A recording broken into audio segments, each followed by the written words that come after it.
¿Les parece? Pasamos a la segunda intervención, si quiere, o quiere quedar para el último. Como digan ustedes. Bueno, ahora. Bueno. Lo dejamos a lo y así lo puedo preservar por el tiempo. Yo les agradezco la invitación, pero tengo que hacer una aclaración.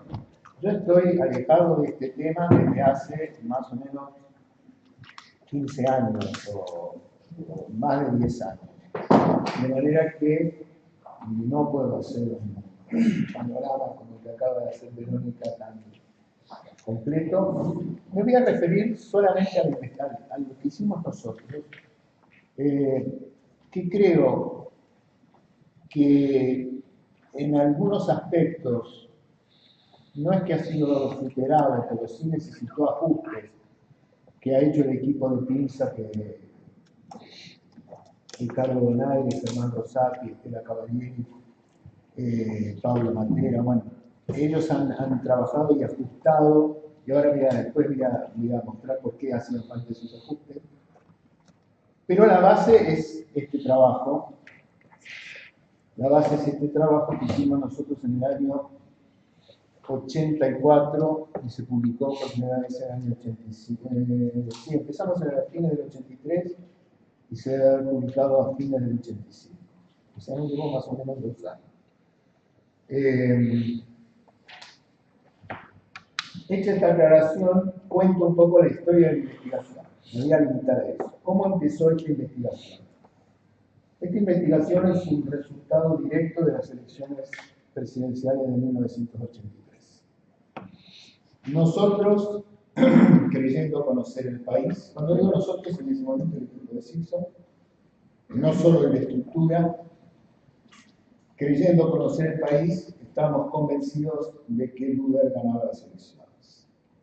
El triunfo de Alfonsín significó un cimbronazo, no solo político, sino un cimbronazo respecto de qué conocíamos nosotros del país. Y ahí se armó todo un programa de investigación alrededor de cómo era la Argentina de comienzo de los 80 y qué había cambiado desde la Argentina de los 70, que nosotros creíamos por lo menos conocer. Un programa que se dividía en 3 partes. Una parte que analizaba las relaciones de fuerzas políticas que nunca se concretó, por lo menos nunca se publicó, nunca se completó. Una parte que analizaba los cambios en el Gran Buenos Aires, que sí es un trabajo que hizo Eduardo Bermúdez y que se publicó en uno de estos cuadernos de ciencia. Y la otra parte era qué había cambiado en la estructura, de la Argentina, en la estructura social, que explicara o que por lo menos nos diera pistas para entender este cambio en los alineamientos electorales.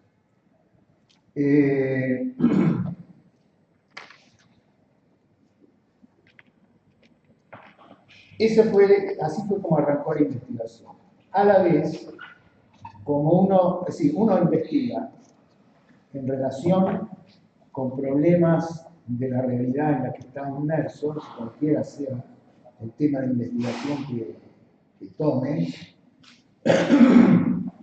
lo mismo pasa con nos pasa a los historiadores, estaba puesto en relación con esto que estaba pasando en el país, pero también uno siempre investiga en confrontación. El que diga que no investiga contra alguien, o no es consciente o no miente. Se difundieron en aquel momento varios trabajos, ahora recuerdo uno de Palomino, pero estaba muy en el discurso académico y en el discurso político esta tesis de que la clase obrera disminuía y tendía a desaparecer. Cosa que a nosotros, estando en un país capitalista, nos parecía que algo no cerraba en esa afirmación. Sin clase obrera no existe el capitalismo, entonces eso de que desaparecía o tendía a desaparecer, nos parecía por lo menos cuestionable. Entonces así, este es el otro elemento que tenía la investigación: conocer qué había cambiado en el país, confrontar con las tesis de una disminución de la clase obrera. Acá creo que conviene hacer una aclaración. Nosotros trabajamos estrictamente el tema de los cambios en los grupos sociales fundamentales, sin entrar en el tema que hubiera sido. Primero es toda otra mirada teórica, pero a la vez hubiera sido hacer otra investigación, que es vincular eso con la condición de país dependiente que tiene la Argentina. Nosotros no nos metimos con ese tema, simplemente afirmamos que es un país dependiente, pero no vamos a ver qué incidencia tiene eso en la estructura. Porque pensamos que los cambios en la estructura tenían mucho más que ver con el desarrollo capitalista que con la condición de país dependiente. Bueno, ¿cómo empezó? Entonces ahora ya planteado los problemas, ¿cómo arranca la investigación? Nosotros partíamos de dos principios, posiciones. Primero, que no hay investigación sin teoría, cosa que es una obviedad, pero que no siempre se asume. Y que tampoco hay investigación sin referencia empírica, porque de nada sirve recitar la teoría, o sea, en el caso nuestro, decir, Marx dijo, ¿verdad? Y bueno, pues estamos hablando de la Argentina de hoy, no de Alemania, de Inglaterra, a mediados del siglo XIX, ni de Rusia a comienzos del siglo XX. Entonces, lo primero que teníamos que definir era con qué instrumentos teóricos íbamos a trabajar y con qué información íbamos a trabajar.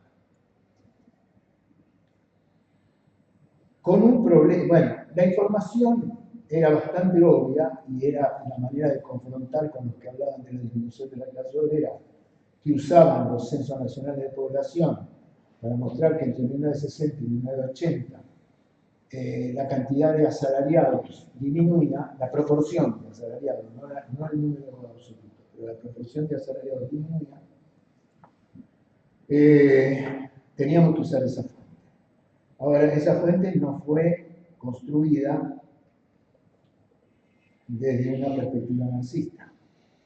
Entonces, lo primero que tuvimos que hacer, que fue un trabajo de un año, adecuar la información, cómo venía la información censal a los conceptos de grupo social y de apartados de población que nosotros tomábamos de la teoría. Acá quiero hacer una referencia más al tema teórico. Nosotros no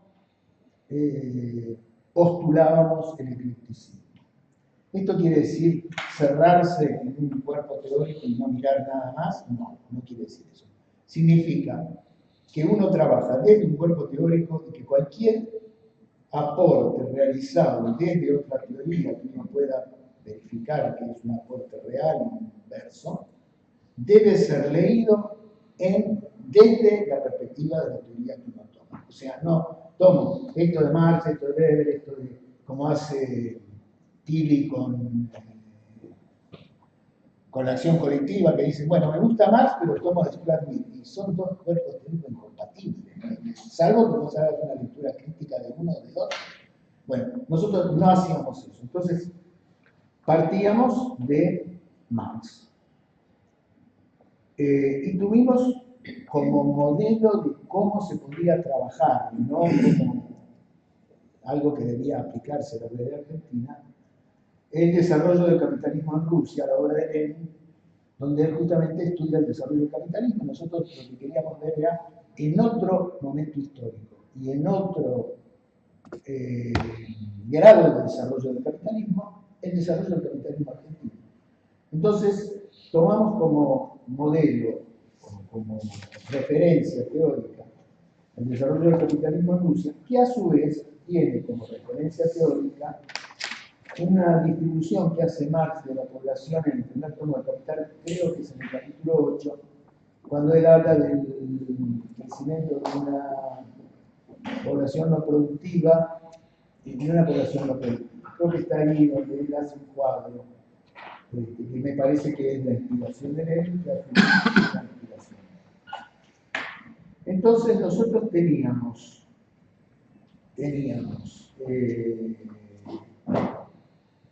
partíamos de esto Porque digo, en esto, a ver, yo quiero decir una cosa más sobre esto.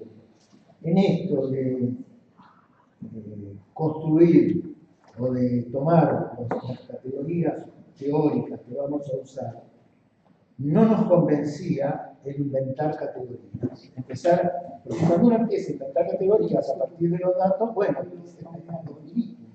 podés hacer 18.000 categorías con distintas variables. ¿Qué es lo que me parece que pasa en muchos de los trabajos sobre estructura social?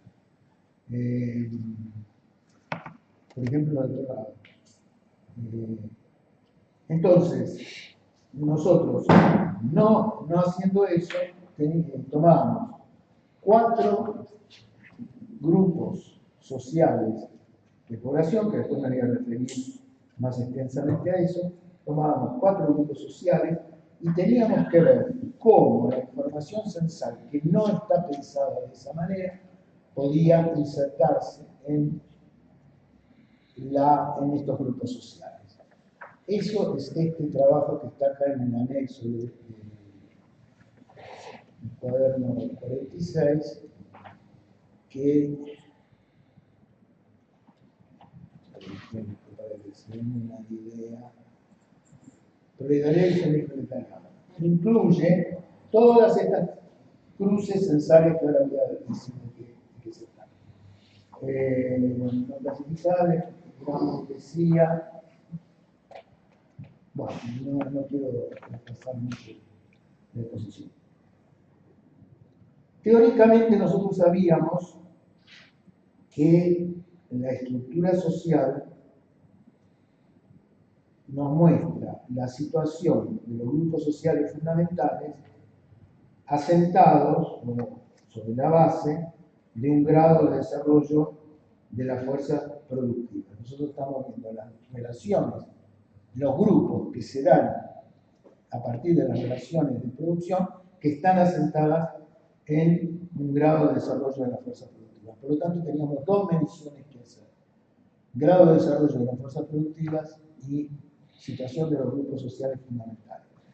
Y quiero aclarar que nosotros usábamos el grupo social, y lo seguimos usando, el grupo social, reservando el concepto de clase para el momento del enfrentamiento, con aquello que dice Marx en varios trabajos, de que las clases solo se constituyen como tales en confrontación con otras clases. Por lo tanto, no hablábamos de clase social para hablar de estructura, sino tomábamos más bien el grupo social que lo usa Gramsci. Gramsci yo creo que lo usa casi como un sinónimo de clase, pero en el sentido de la clase no en enfrentamiento. En todo caso, en una situación como resultado de un enfrentamiento, pero no está en el enfrentamiento social. Bueno, como dije, tuvimos un año trabajando en adecuar las categorías censales a las categorías que a los grupos sociales y a los apartados de población, y un año llenando los datos.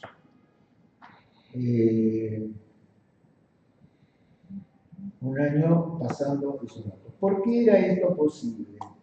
¿O cómo lo pudimos hacer? El censo del 80, que tiene tantas valencias como todos los censos, tenía una virtud que permitía cruzar categoría ocupacional, grupo de ocupación y rama de actividad. Cosa que el último censo, por lo que me cuenta Ricardo, si no lo estoy trabajando, no lo permitía hacer. Nosotros entonces tomábamos cada una de esas intersecciones. Estoy tragando los apartados de población, pero estoy muy alto. Nosotros tomamos cada intersección de grupo de ocupación, categoría de ocupación y rama de actividad, sacábamos eso y podíamos ver en qué el grupo social lo corresponde. Doy un ejemplo. Categoría ocupacional asalariado, grupo de ocupación peón, rama de actividad agricultura. Bueno, esto claramente es un proletario. Y así con cada intersección, descubriendo a la vez que aparecían en la rama de agricultura peones patrones, cosa que es una contradicción de un término después, Esta investigación la expusimos, yo creo que de las 24 provincias que tiene el país, yo creo que por lo menos en 15 lo expusimos. En San Juan nos dijeron esos son los contratistas de línea. Pero bueno, igual era una contradicción en los términos, así que todo eso iba a un bloque que era el no clasificado. Gerente por cuenta propia, bueno, había varias cosas de ese tipo. Esa es buena, ¿no? La NP. Pero la gran mayoría, esto era un conjunto, quedó un conjunto que no era despreciable, pero que era muy minoritario, ¿no? Es decir, la mayoría de los cruces se podían ubicar. Y con eso armamos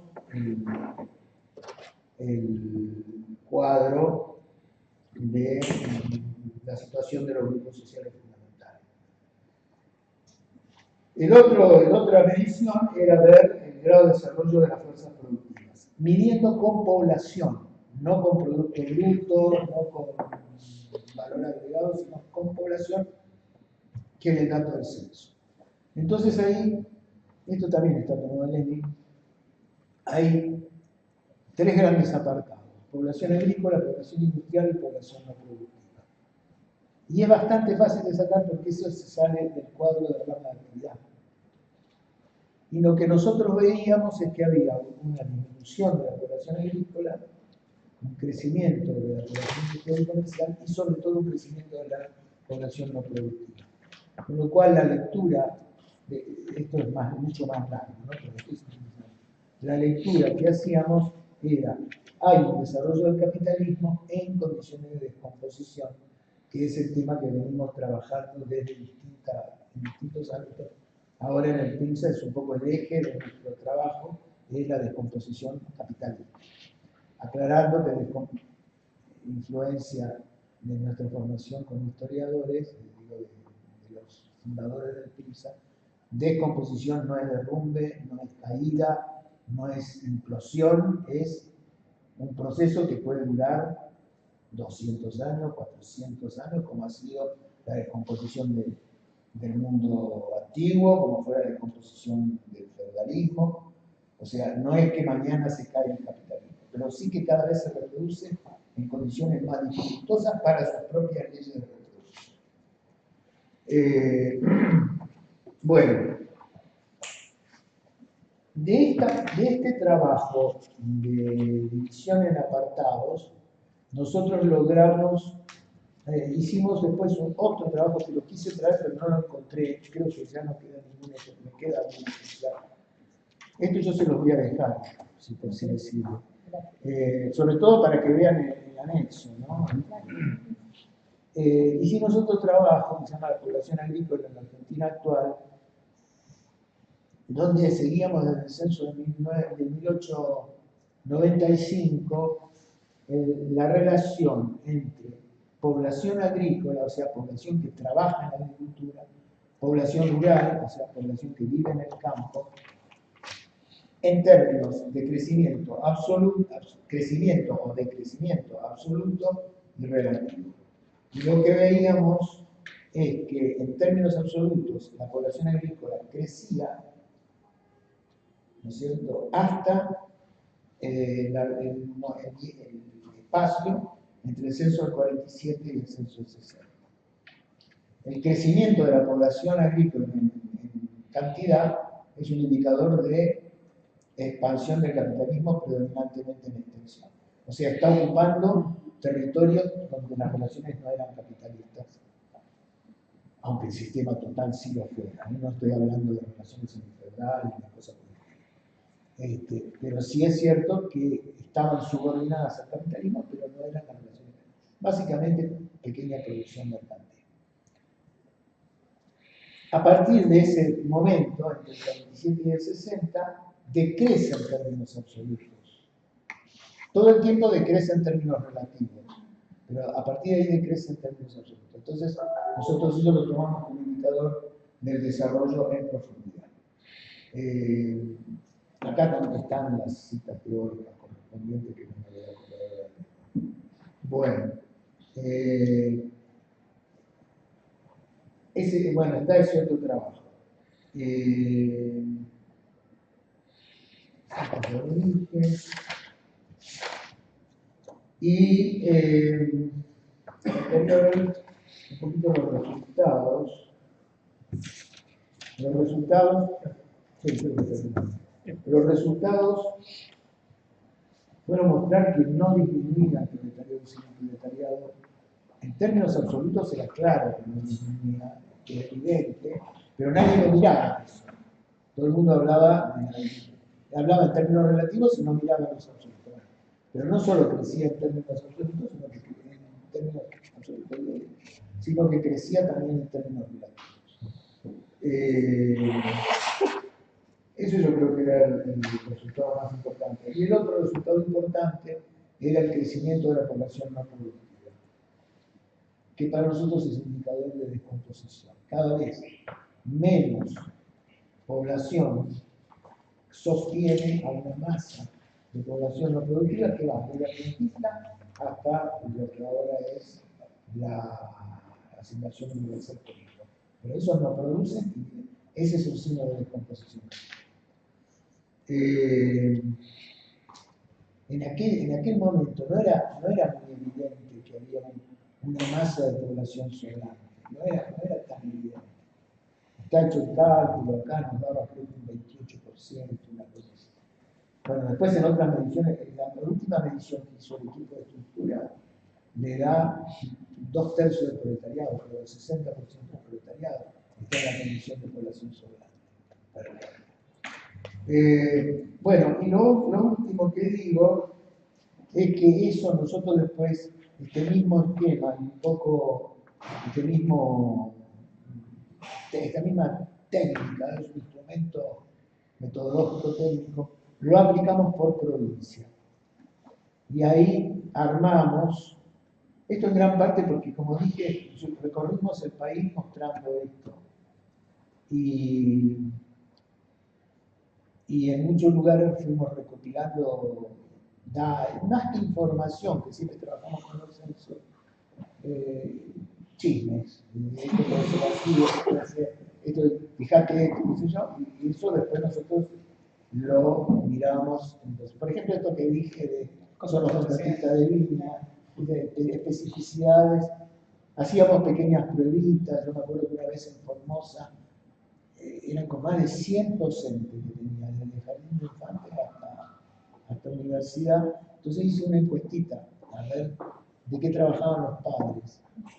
Como eran docentes, nosotros los docentes nos poníamos en la pequeña universidad en proceso de proletarización, y eso generaba unas resistencias, unos ataques brutales.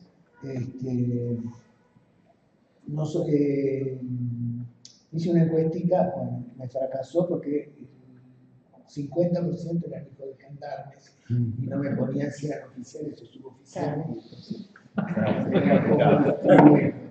Pero bueno, hicimos mucho eso. Y de ahí salió este trabajo que hicimos con Jorge y con María Celia Cotarelo, que se llama Las estructuras económicas sociales concretas que constituyen la formación económica de la Argentina. Ahí, en los conceptos teóricos están tomados también de un trabajo de Lenin, mucho menos conocido que el desarrollo del capitalismo en Rusia, que se llama el impuesto en especie. Son dos trabajos, el impuesto en especie y el otro se llama la catástrofe que nos amenaza y cómo combatirla. Es cuando impulsan la NEP. Y ahí Lenin hace una cosa muy, muy interesante, que es, en general cuando se analiza un país, Rusia soviética, es un país socialista. No, no es un país socialista. La estructura no es socialista. Lenin analiza y dice que hay 5 estructuras posibles, hay 5 estructuras desde el punto de vista teórico: patriarcal, pequeña producción mercantil, capitalismo de economía privada, capitalismo de Estado y socialismo. Y él muestra la confrontación, que la NEP es eso, la confrontación entre estos 5 estructuras diferentes.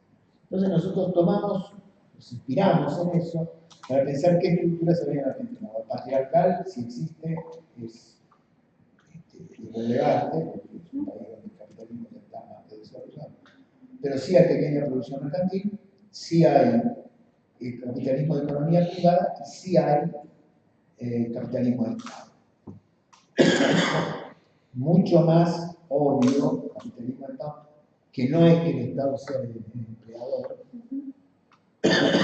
sino que desde el aparato estatal, los grupos sociales dominantes organizan toda la economía, y él pone dos ejemplos: Rusia, un aspecto de Rusia soviética, y Alemania, la Alemania de Prusia, en el momento de la guerra, o de la posguerra de la Primera Guerra. Bueno, y quedaría por ver que en ese momento, cuando nosotros hicimos el trabajo, no existía, o era mínimo, no existía, era mínimo. Todas estas formas de cooperativa de trabajo, ¿a qué aproxima? Si a pequeña producción mercantil, si son embriones del socialismo, en fin. Pero eso es otra discusión que no lo trabajamos y no lo veo. Y ahí, habiendo trabajado provincia por provincia, pudimos agrupar. Y los agrupamientos no son los tradicionales de NOA, NEA, Pampeana, qué sé yo, sino que depende de cómo es la estructura. Entonces, por ejemplo, salían 5 estructuras. No me voy a acordar la memoria. Quiero encontrarlo rápido, si no. Mandamos un mail. No, el jefe de trabajo también. Acá. Capitalismo de economía privada de gran industria y pequeña producción, que son Gran Buenos Aires, Gran Rosario, Santa Fe, Santo Tomé, porque esto lo hicimos con la EPH. Santa Fe, Santo Tomé, Gran Córdoba, Gran La Plata, Bahía Blanca. No, pero acá estoy diciendo algo que está mal, porque nosotros trabajamos con los censos. Bueno, las 5 estructuras son capitalismo de economía privada de gran industria y pequeña producción, capitalismo de economía privada con peso del campo, que es Tucumán, Jujuy, Salta, Mendoza, San Juan, y me parece que Río Negro, como ven, no están justapuestas. Capitalismo de Estado en enclaves, que básicamente era en ese momento la Patagonia. Pequeña producción mercantil, principalmente en el campo, que es el NEA, más Santiago del Estero. Y pequeña producción mercantil con superpoblación relativa, que era Catamarca, La Rioja, no puedo si San Luis, bueno. Esas eran las 5 estructuras que formaban la Argentina. Como ven, no estaba calcado de Lenin, sino inspirado en ese trabajo, en ese trabajo de él, reformularlo, adecuándolo a la Argentina. No sé si me estoy olvidando de algo. Acá la discusión que se daba siempre era sobre cómo habíamos llenado las categorías. Pero eso, si me pongo a contarlo, hasta que Seguimos con esa discusión igual. Sí, me imagino, claro. Es que esa es porque como el dato que viene del censo, de una manera que no es la que uno quiere usar, sí. El trabajo es ese. Ya en el censo del 91 todavía lo pudimos aplicar al mismo instrumento con alguna dificultad. El censo del 2001, yo ya ahí no estaba trabajando el tema directamente, cuando se publicaron los datos, que es bastante después. Y en el censo del 2010 es imposible porque no se puede hacer el cruce de categoría rama y grupo. Nos jorobaron con eso.